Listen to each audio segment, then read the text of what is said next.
Assalamualaikum warahmatullahi wabarakatuh.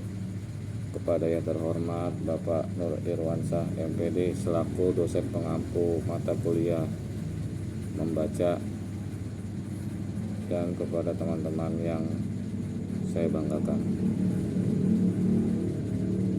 Baik, saya akan melakukan presentasi mengenai tahapan membaca. Oh ya, sebelumnya saya memperkenalkan diri dulu. Nama saya Riki Pratama Raharjo dengan NPM 20 21 21 500 263. Baik, saya akan mulai presentasi.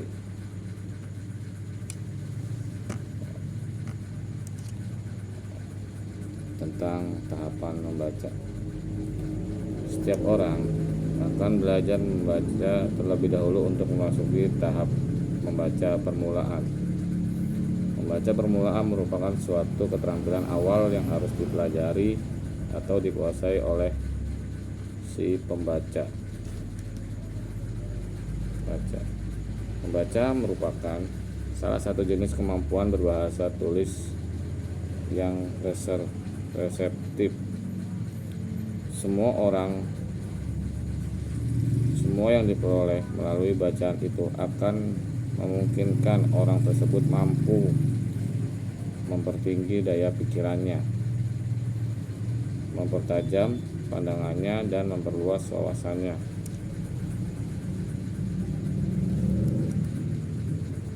Membaca permulaan ini mencangkup 1.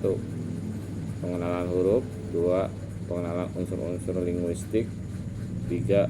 Pengenalan hubungan korespondensi, pola ejaan dan bunyi, atau kemampuan menyuarakan bahasa tertulis. 4. Kecepatan membaca bertaraf lambat. Untuk selanjutnya, pengenalan huruf. Pada tahapan membaca permulaan, anak diperkenalkan dengan bentuk huruf dari A, B, C, D sampai dengan Z. Huruf-huruf tersebut perlu dihafalkan dan dilafalkan anak sesuai dengan bunyinya.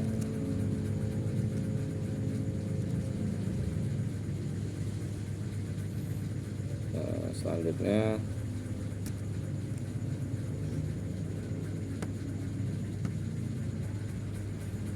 unsur-unsur linguistik huruf. Dilihat dari segi linguistik, membaca merupakan suatu proses penyandian atau pembacaan sandi. Semisal B, BE, BA jadi ba, JEJ, U dibaca jadi ju. Itu contohnya. Pengenalan hubungan korespondensi, pola ejaan dan bunyi, kemampuan menyuarakan bahan tertulis. Anak juga diperkenalkan dengan kalimat pendek. Contoh, ini baju dibaca ini dibaca ini. Ejaannya BE plus A dibaca ba. JEJ U dibaca ju. Ya, berarti ini baju, itu ejaannya. Terus kecepatan bertaraf lambat. Anak dituntun membaca secara perlahan, huruf demi huruf. Selanjutnya, kegiatan membaca dilakukan perlahan demi kata sampai membentuk sebuah kalimat, begitupun seterusnya.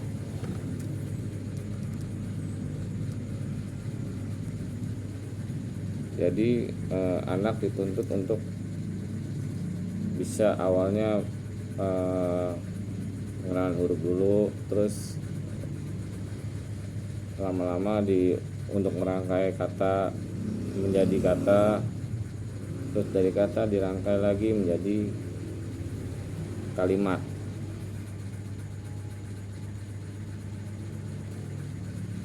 Terus membaca pemahaman.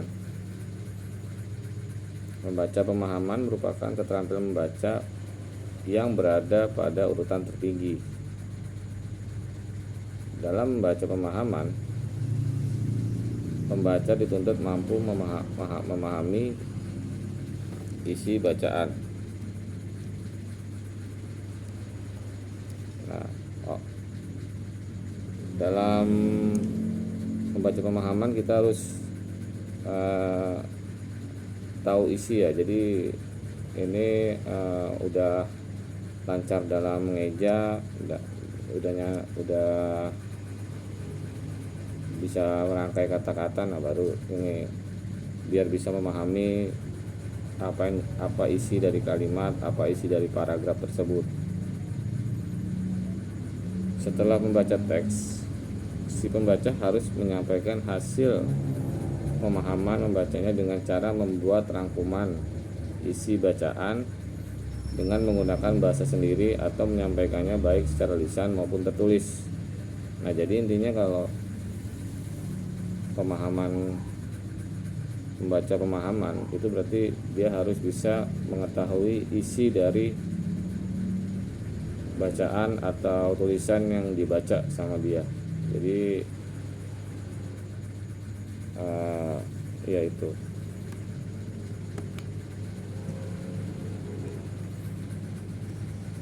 Kemampuan membaca dapat dikelompokkan menjadi 5. Yang pertama itu pemahaman literal.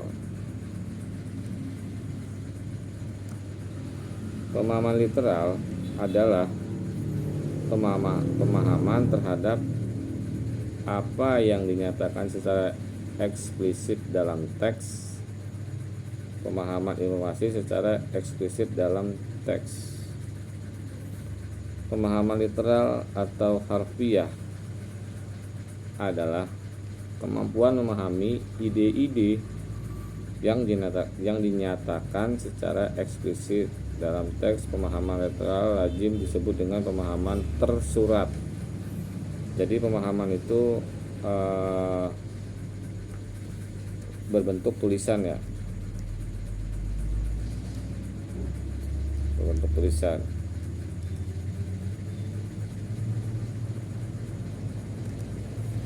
Yang berikutnya pemahaman reorganisasi. Pemahaman reorganisasi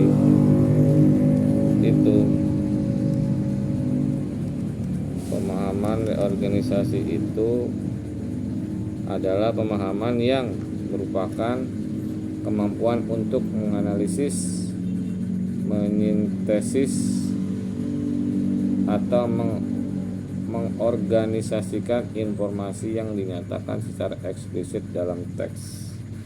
Kemampuan mengorganisasikan kembali meliputi kemampuan mengklarifikasi, merangkum, mengintisarikan dan mengintegrasikan.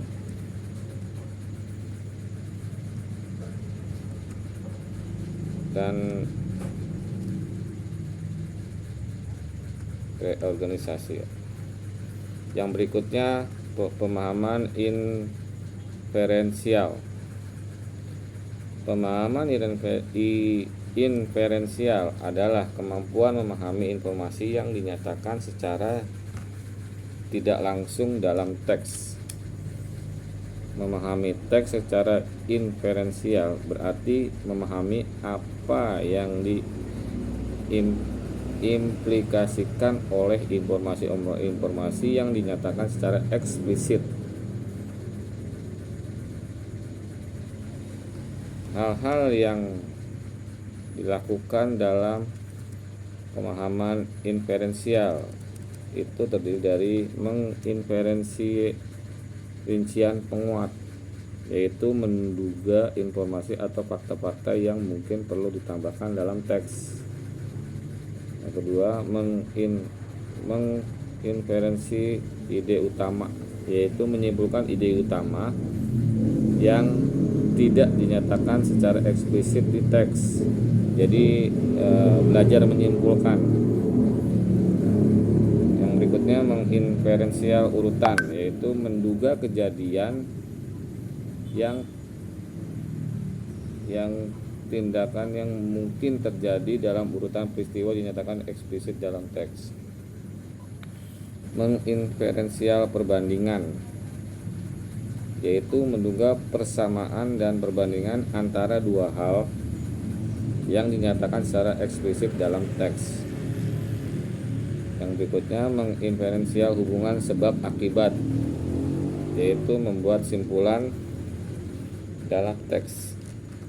Pemahaman yang berikutnya itu pemahaman evaluasi. Apa yang dimaksud dengan pemahaman evaluasi? Yaitu kemampuan mengevaluasi materi teks. Pemahaman evaluasi pada dasarnya sama dengan pemahaman kritis. Dalam pemahaman ini, pembaca membandingkan informasi yang ditemukan dalam teks dengan norma-norma tertentu ya, dan dengan pengetahuan serta latar belakang pengalaman pembaca sendiri untuk membuat penilaian berbagai hal yang berkaitan dengan materi teks. Pemahaman evaluasi itu sendiri memerlukan kemampuan satu, keputusan tentang realitas atau santai. Dua, keputusan tentang fakta atau opini ada dasar yang cukup sebagai dasar penulisan, simpulan, dan tujuan penulisan. Keputusan tentang kesahlihan atau keaslian ya, sesuai dengan materi sejenis dan sebelumnya. Keputusan tentang ketepatan, jadi harus tepat, harus valid ya. Keputusan tentang kebenaran, keberterimaan, apakah sesuai dengan sistem nilai, moral, dan etika yang berlaku.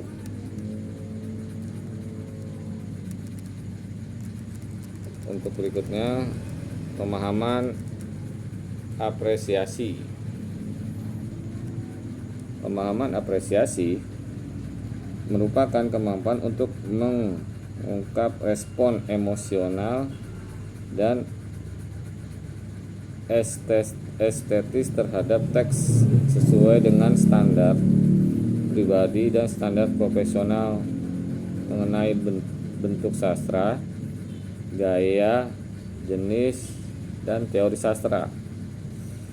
Pemahaman apresiasi melibatkan seluruh dimensi kognitif yang terlibat dalam tingkat pemahaman sebelumnya, karena apresiasi berkaitan dengan impact psikologi dan estetis terhadap teks.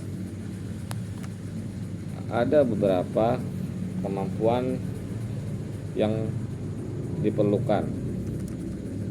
Yang pertama, untuk memahami pemahaman apresiasi itu harus memiliki kemampuan merespon teks secara emosional. Yang kedua, kemampuan mengidentifikasi diri dengan pelaku teks dan peristiwa yang terjadi. Ketiga, kemampuan mereaksi bahasa pengarang. Yang keempat, kemampuan imaginary, pembaca mengungkap kembali apa yang seakan-akan dilihat, didengar, dicium, dan dirasakan.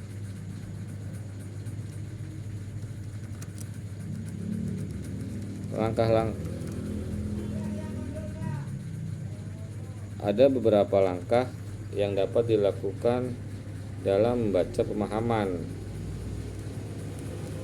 Yang pertama, membaca teks secara berulang.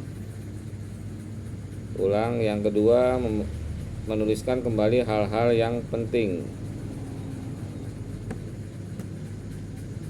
Yang ketiga, membuat kesimpulan tentang isi teks. Yang keempat, merespon, mempraktekkan isi bacaan tersebut. Jadi dalam pemahaman apresiasi itu dibutuhkan kemampuan untuk mengontrol emosi. Jadi nggak sembarang ya. Dan untuk bisa itu semua harus belajar dari awal tadi. Ya, saya kira itu aja pemaparan dari saya. Mohon maaf apabila ada kesalahan. Oh iya, lupa. Ini belum ada kesimpulannya ya. Kesimpulannya adalah membaca permulaan merupakan tahapan proses belajar membaca bagi siswa sekolah dasar. Jadi membaca itu diajarkan di siswa sekolah dasar. Siswa belajar memperoleh kemampuan untuk menguasai teknik-teknik membaca dan menangkap isi bacaan dengan baik. Kemampuan dan menguasai teknik-teknik membaca, menangkap isi bacaan dengan permulaan diberikan di kelas 1 dan 2. Nah, jadi belajar membaca itu paling basic itu di kelas 1 dan kelas 2 SD. Tujuannya adalah agar siswa memiliki kemampuan memahami dan menyuarakan tulisan dengan intonasi yang wajar sebagai dasar dalam membaca lanjut. Nah, jadi dari awal harus ditekankan untuk bisa membaca, mengenal huruf, membaca pemahaman itu proses mengenali dan mengidentifikasi teks, kemudian mengingatkan kembali isi teks. Membaca pemahaman juga dapat berarti sebagai urutan tentang uraian mengorganisasi isi teks, bisa mengevaluasi sekaligus dapat merespon apa yang tersurat atau tersirat di dalam teks. Ya, sekian dari saya. Mohon maaf apabila ada kesalahan kata-kata atau yang kurang berkenan. Mohon dibukakan pintu maaf yang sebesar-besarnya. Akhirul kalam, wassalamualaikum warahmatullahi wabarakatuh.